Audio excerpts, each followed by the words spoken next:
Allez, allez fille. Allez, C'est ce que nous pourrions appeler la brebis de compagnie, plutôt docile et obéissante.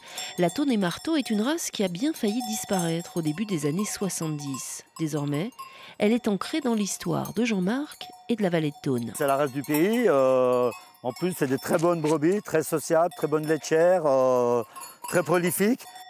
Cette toison blanche et bouclée incroyable s'est pourtant entassée pendant des années dans l'étable de cet éleveur. À l'époque, quelques années en arrière, le tondeur, quand il venait chez nous, il tondait les brebis, et ça le payait. On le payait par la laine, il partait avec la laine, ça faisait son gagne-pain.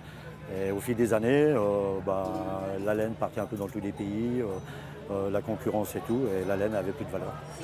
Mais la laine reprend des couleurs depuis quelque temps, plutôt tendance.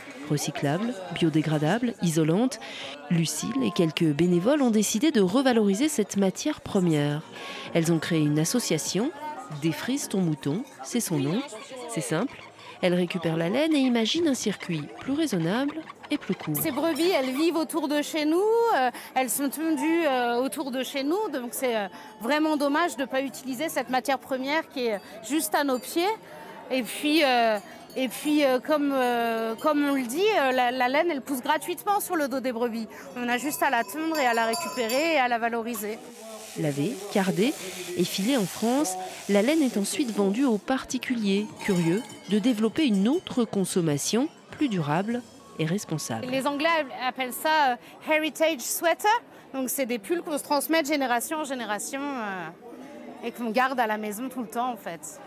Un pull à vie, des éleveurs qui jouent le jeu et une filière en pleine reconstruction. La laine reprend véritablement du poil de la bête.